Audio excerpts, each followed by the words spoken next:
Good morning. I just got done watching It's a Crime. Linda, It's a Crime with Chris McDonough or Donnell. I don't know. I can't remember his name. It was quite interesting. It was actually really sad because it collaborated, right? The fact that the answer is there. We just have to, like Chris said, read between the lines. It is imperative right now that we don't speculate lest we harm the case, right? Which makes it even harder to process because,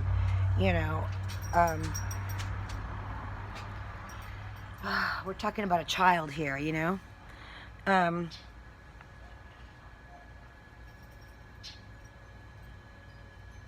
So I spent the last 6 hours watching Chris McDonough, right? He has a 2 hour, and well, he's got several 2 hours. I think I watched the one that was like 159 or 153. And then I went and turned to Linda, and I watched her channel for a little bit. I'm going swimming. That's why I haven't done my hair. And this is my new shirt. It's got wire in it, which I'm so happy about. And I got it at Fashion Nova. These are Steve Madden's. And they're old. I got them last summer. Maybe 2 summers ago. Yeah, so it's really, really, really, really sad that we saw what we saw. And I actually couldn't believe it, right? I couldn't believe what I saw, right? I watched the entire, interview room, phone call with Don Wells. And it was an unbelievable, just unbelievable, the messages that were coming across, without them telling you what the messages were, right? Use your own judgment. And that's another thing that it's hard, it's hard to imagine that at the end of the day, this is America, innocent until proven guilty.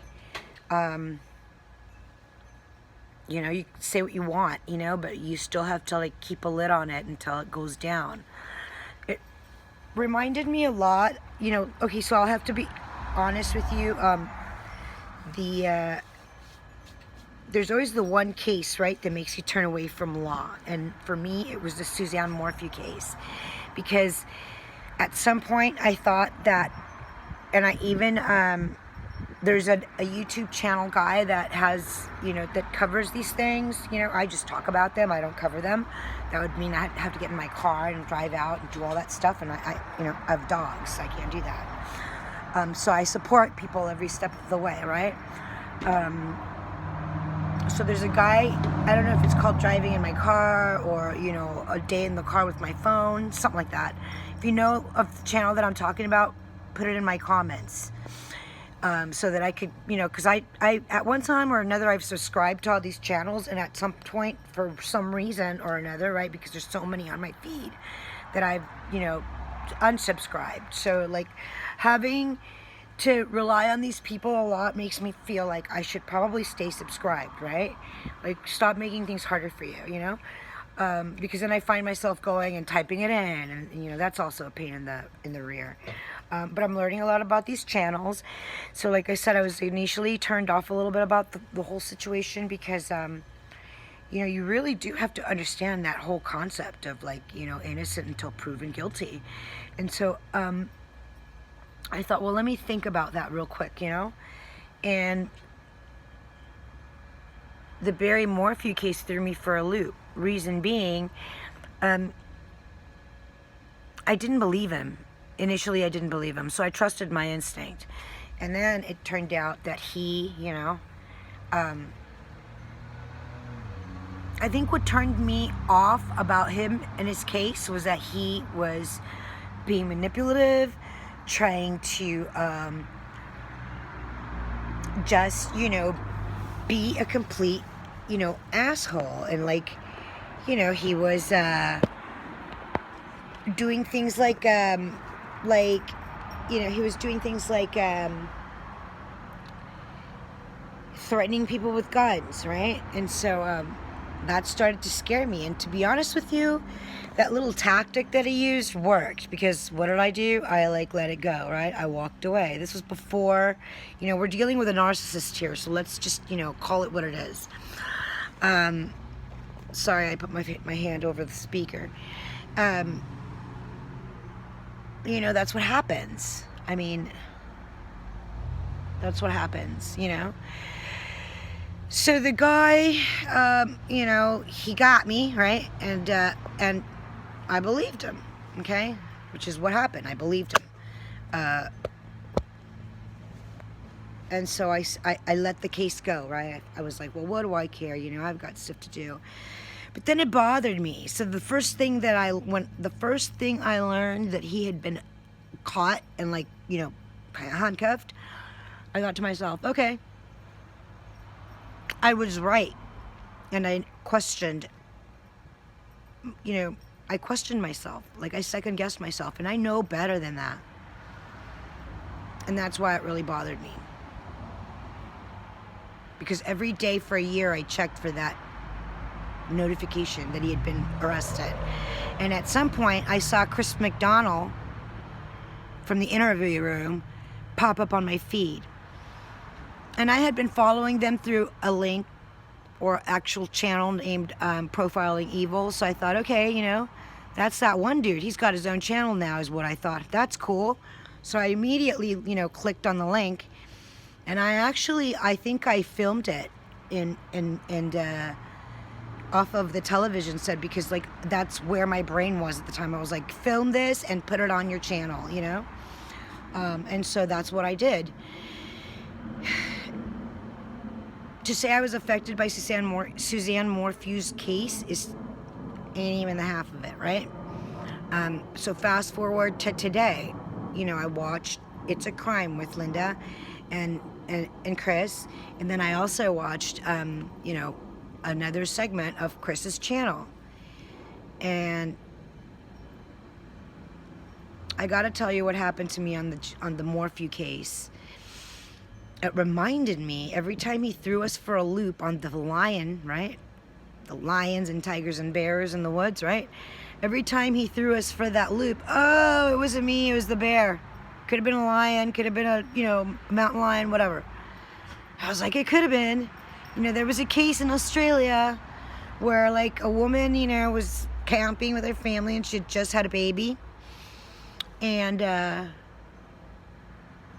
dingo came and took the baby away and ate her baby, right? But there was nothing. There was no, like, not a single drop of, like, blood. Like, I don't know how, but, you know, it was a dog, right? A wild dog, a dingo. Australia. And so whenever this guy, you know, talked about mountain lions, my brain would go back to 1984 and the dingo baby, right? The baby that got, like, abducted by a dingo, right? And so I thought, well, yeah, it could happen. And this is what happens with narcissists. They will rewrite the narrative and they will throw that in your face, and they will throw you off so far off of the actual, you know, fucking pathway.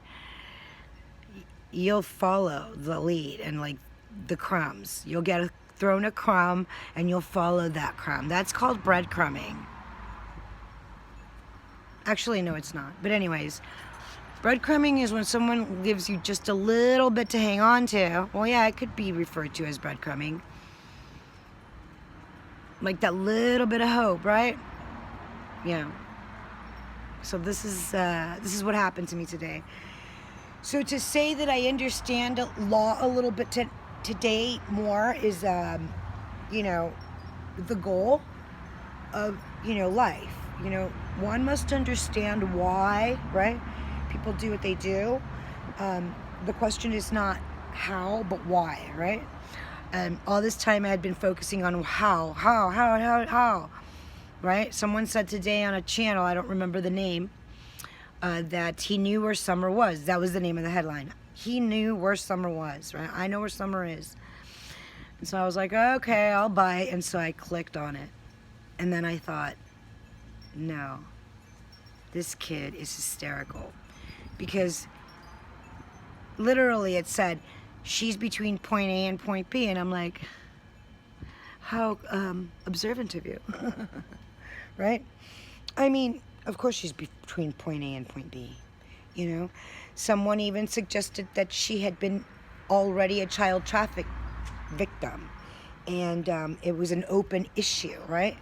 And so they said, you know, they said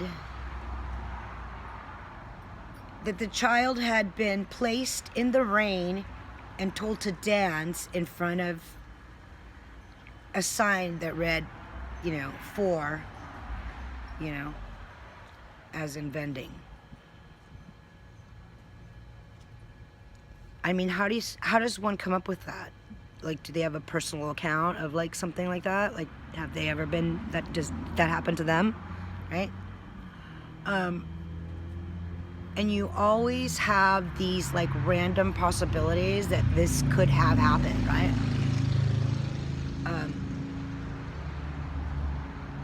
You know, parents do that. They just do. I understand how old the child is in question, but to say that parents don't do that would be really ignorant, right? I've never seen it myself, but my mom used to have some very interesting character friends, and I used to hear a lot of stuff, and the things that I heard as a child, if you're a parent and you are, you know, unable to take care of your child, you should probably give your child up, you know?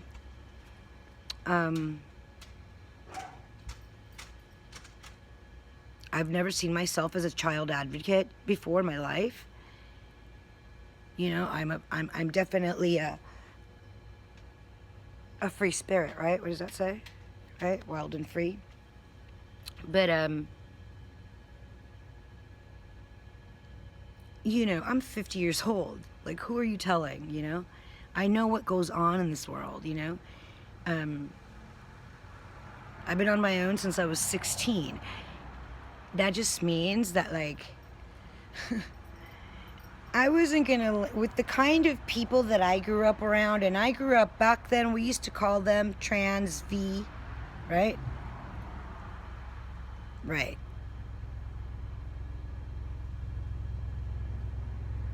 I mean, people, these people are constant. They never go away, right? If you befriend a person that is a, you know,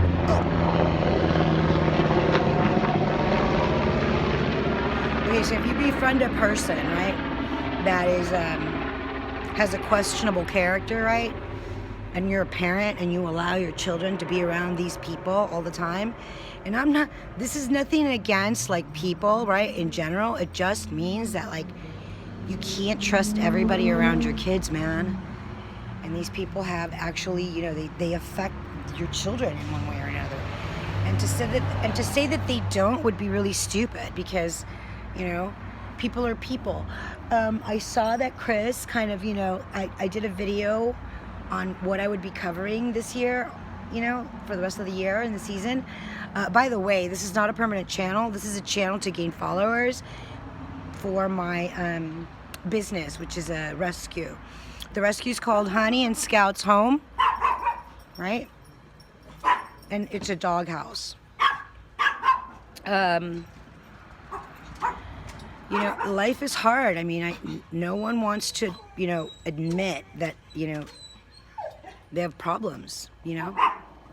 I mean, it's hard to admit, and I understand, you know? But if you need help, get the help that you need, for God's sake, you know? Like, there's so many resources out there that, like, people don't use and just throw away, toss out the window. Like, use the resources, you know? Like, this is America. There's so many countries where, like, they don't even have resources. And here we are, like, you know, ruining the lives of our children because we're too proud to go out there and get, like, the help that we need mentally, right? It could be challenging for, you know, it could be challenging for parents, you know, in general, to have to raise 3 kids. You know, Donnie doesn't seem to me like he's, you know, a spring chicken. He looks to me about, like, maybe 60, I don't know. I mean, you know, here's another thing that people that are narcissistic have an advantage of, right? They're good-looking people. And so I started to notice that about that guy, you know. Oh my God, what the fuck, like, literally, right? The last time that I saw the mother Candace on TV, I noticed that she was like, oh, you know. And I literally fell for it because I fell for her, right? I fell for her like I fell for her husband, right? Like, is that how easy it is for people to, like, be swayed? Because it happened to me, right? That was really hard to, you know, because it reminded me of the time that, like, I saw, you know, this Morpheu guy as a possible victim of, like, you know, foul, like fake news, right? And it turns out he's, I mean, I don't even follow the case anymore because the case, I was so turned off by it because I'm like, I can't believe that, like, you know, people actually thought that this guy was innocent and I was one of those people, right? Yeah. So it took me a little while to get back on, you know, the train, but, like, you know, I'm back. If anything, as the audience, as a member of the public, you know, as just an inquiring mind, you know, I want to know what happened to this little girl. Like, what did they do? So based on the interview room, we know that they know, right? And they know it's a matter of time, right? They're working on the logistics, right? If they have, can they pull his story enough apart to paste it back together again and make it whole, right? We know the child knew she was wearing a dress, or her outfit was an outfit that she was going to be wearing to school, right? Why was she wearing that outfit? She wasn't in school yet. You know, little things like that. Apparently there were 2 sheds, right? Apparently, Donnie's been caught hiding in a shed in the past, right? The thing about in the interview's 2-hour segment, this guy said, oh, the girl was, you know, she was 12 or something, and I was 15. That's a lie. She was 5, and he was 12. And it happened all the way until she was 12. And I don't know about you, but after he went to jail, he came back the first night. He went directly to her bedroom, which is when the child, right, told her parents, right, that her brother, right, had been doing this to her since she was 5. People don't just blurt that out.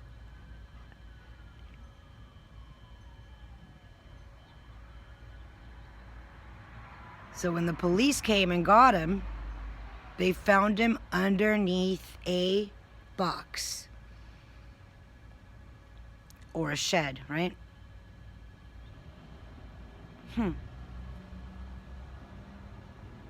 Well, there you are. Make of that what you will. But from where I'm standing, it looks like, I say this all the time, and that saying is, you know, it's the old saying, right? Famous last words, right? The famous last words are, if it walks like a duck, and it quacks like a duck, it's a duck. Subscribe, like, share, and come back for another telltale, alright? Find Summer Moon.